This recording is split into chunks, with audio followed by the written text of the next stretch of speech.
Marketing is getting somebody's attention. Marketing is asking you to have an opinion.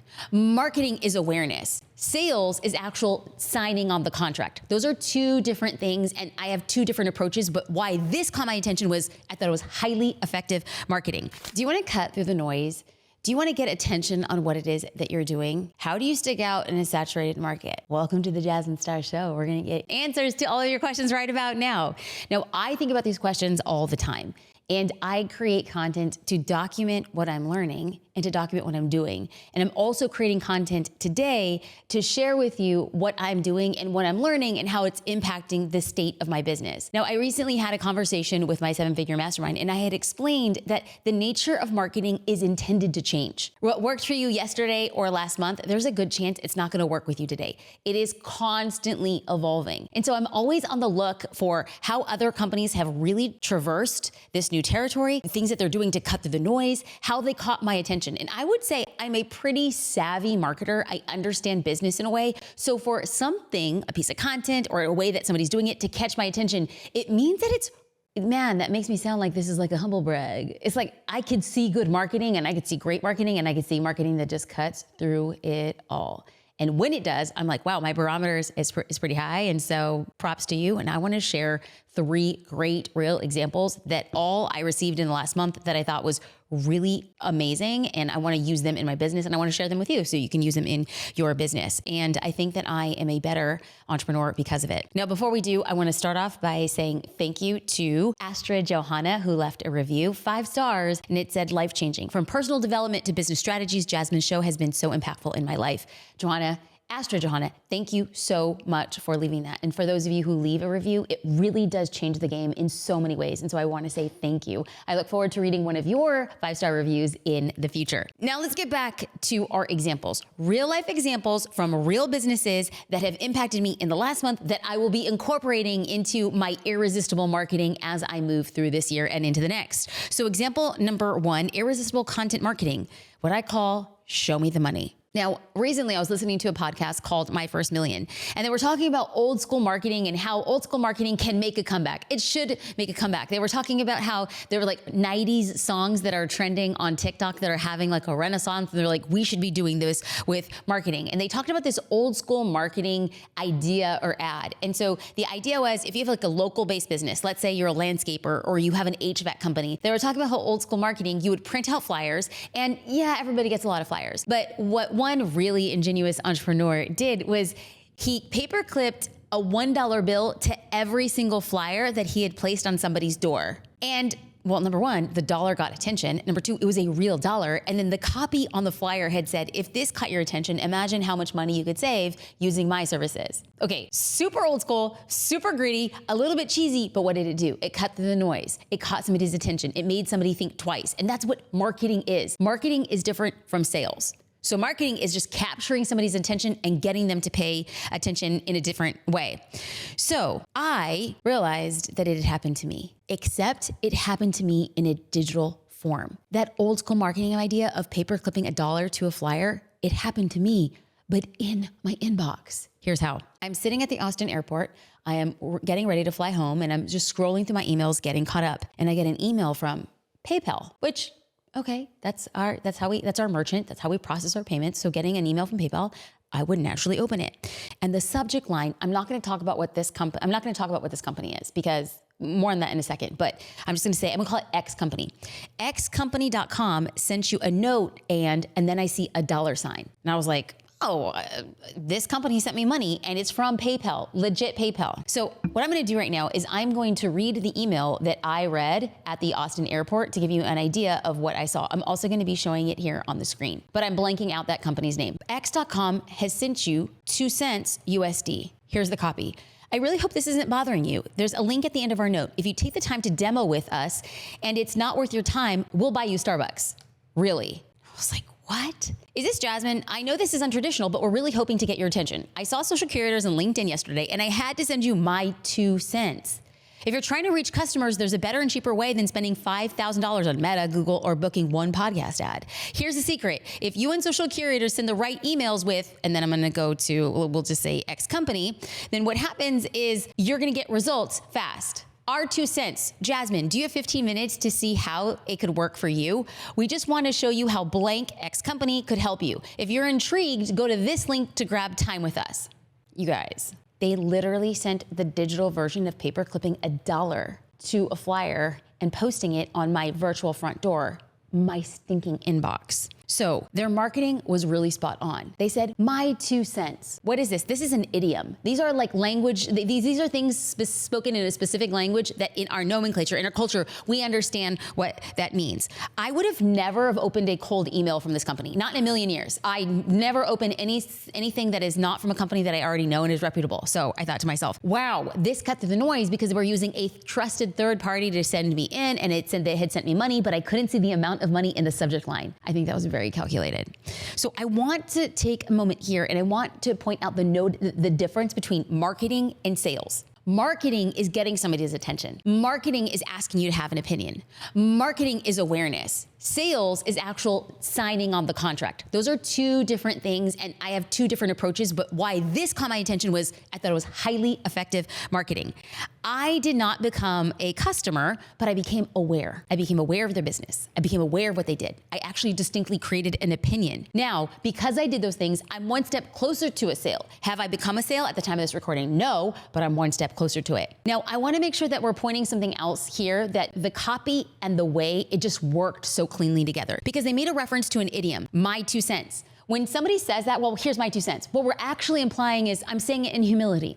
It might not matter too much. So what they're saying is I'm sending you a marketing message in all humility. This is what our business does. So this idiom captured attention and created familiarity. So I was like, man, why did this email hit? So I wanted to go down and run it through a couple things that I know about marketing. Why? Why did using this idiom create awareness and familiarity? Number one, idioms create pattern interrupt. So I want us to focus here on what they used as a neuromarketing way, somebody that attached to my brain and made it easy for me to understand. These pattern interrupts break the expected flow of a sales email. Imagine if they had said, use our company to get X.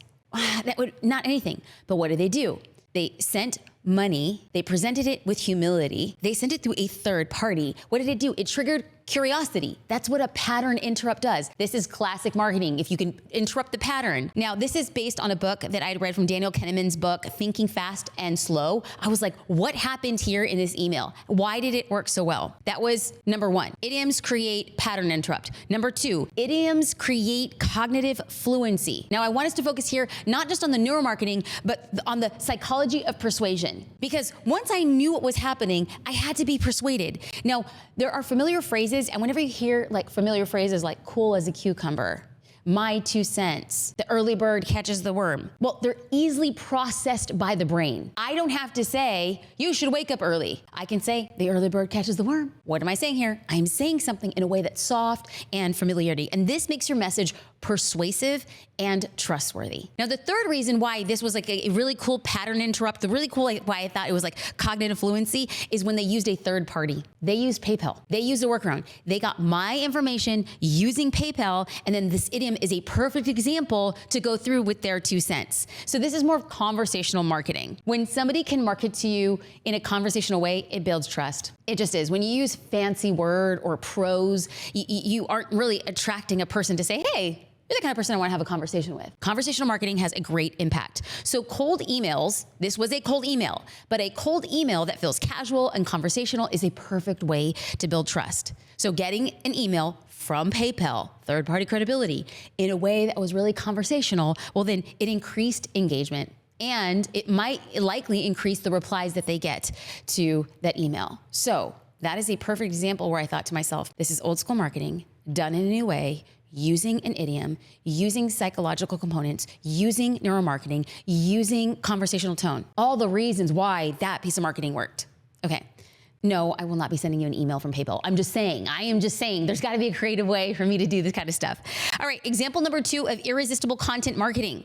I call this one, thank you, no, thank you. Okay, so a Saturday morning, and JD took Luna and he said, hey, I've noticed that you've been doing a lot of things. I want you to have a morning to yourself to catch up on a little bit of work. I said, thank you so much.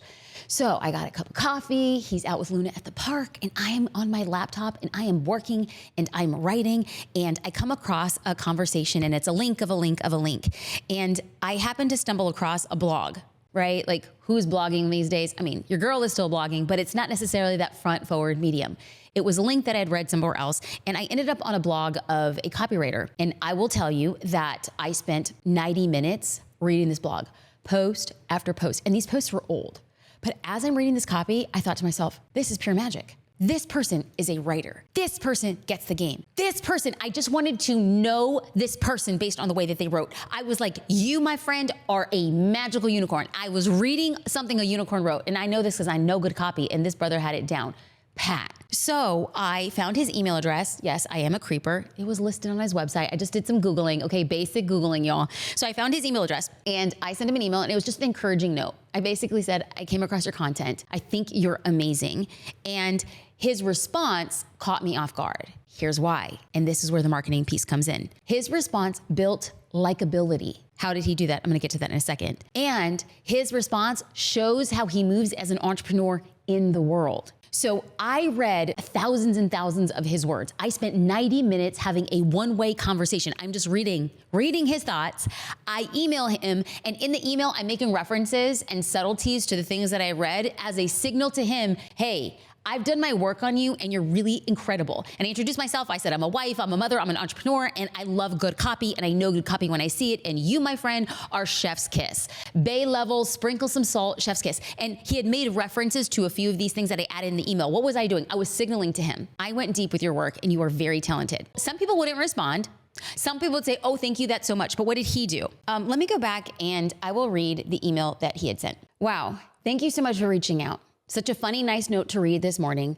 Much, much appreciate. Your Seth Godin interview, mind blown.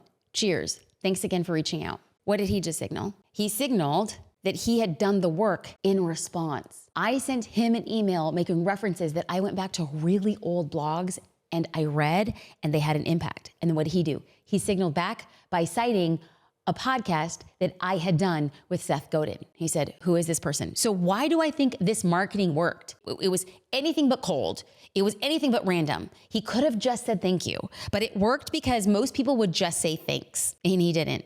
It worked because he did his homework, and if this guy would spend 10, 15 seconds on the web, he would understand that I'm just not a random person emailing, I'm a lead. He's a copywriter, an independent copywriter. Guess what I am? I'm a lead. And lastly, he signals that he studies people. He took the time to listen to a 45-minute conversation with Seth Godin. That, my friends, is good marketing. That, my friends, had me put that email away in my inbox and say, I'm gonna work with him. I don't know when, and I don't know how, but I am working with him. All right, let's get into example number 3 of irresistible marketing. Now, as a review, the first example was show me the money. The second example was thank you, no. Thank you. And the third example of irresistible content marketing is what I call no, but here's something better. Okay, so I'm gonna ask you a question. Can you use your customer success team to grow your business? Yes, we see it happen quite often, but what I normally see is I see a customer success team and their version of sales is to upsell a customer. It doesn't really go beyond that. Like the customer success team is separate from the sales department.